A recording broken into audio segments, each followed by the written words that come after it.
The stench of blood, metallic and cloying, hung heavy in the air. A single axe blow, cleanly delivered, had ended it.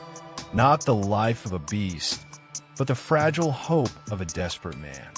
A wooden lie, crafted from pine and deceit, now reduced to a bloody carcass barely fit for the stew pot.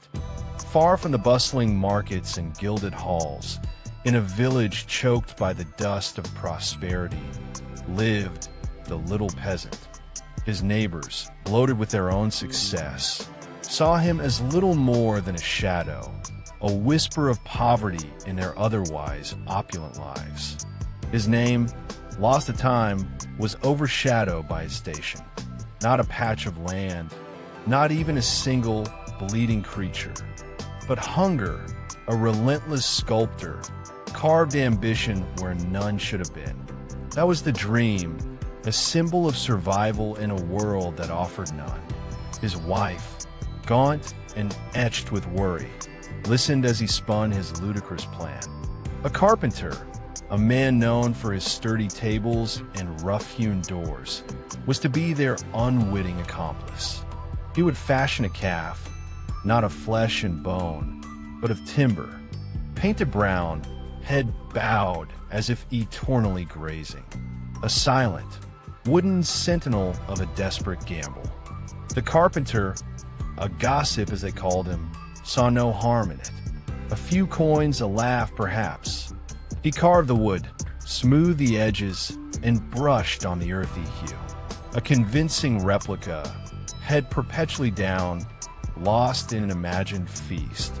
The morning mist still clung to the thatched roofs when the little peasant hailed the cowherd. The man, broad-shouldered and weary, was accustomed to the daily ritual of leading the village's bovine wealth to pasture. "My calf," the peasant croaked, holding up the wooden effigy, still too small to walk. "You'll have to carry it." The cowherd, a man of simple duties, grunted. He tucked the wooden weight under his arm, the rough paint cool against his shirt, and trudged towards the dew-kissed fields. He set the calf amongst the real beasts, its painted eyes staring blankly at the vibrant green. "It eats well," he mused, noting its unmoving posture, "so it will run." Evening. The setting sun bled across the horizon, painting the sky in shades of bruised plum and fiery orange. The cowherd, his voice hoarse from calling the herd, addressed the wooden sculpture. "If you can stand there and eat your fill," he grumbled, "you can walk home." He left it, an unmoving shadow, as the real herd ambled towards the village. The little peasant, a knot of nerves, stood by his door. When the herd passed, his calf was absent.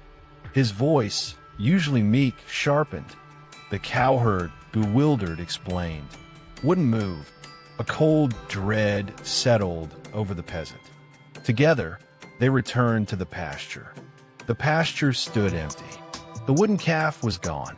Seizing his moment, the peasant hauled the bewildered cowherd before the magistrate, forcing him to surrender a living cow as restitution. Lacking fodder, the peasant slaughtered the cow, flaying its hide to sell at the market. Through clever trickery, he convinced a superstitious miller that the dry hide possessed supernatural powers, trading it for a heavy chest of silver. Envious neighbors slaughtered their own herds for hides, only to be ruined. Enraged, the villagers bound the peasant in a barrel to drown him. Yet deceit was his nature, tricking a gullible shepherd to take his place inside the barrel. The peasant watched as his enemies rolled the innocent man into the freezing river. Days later, the peasant strolled back, driving the shepherd's vast flock, claiming the river's depths held endless wealth. Driven by foolish greed, the entire village plunged into the drowning depths, one by one. Silence returned to the valley.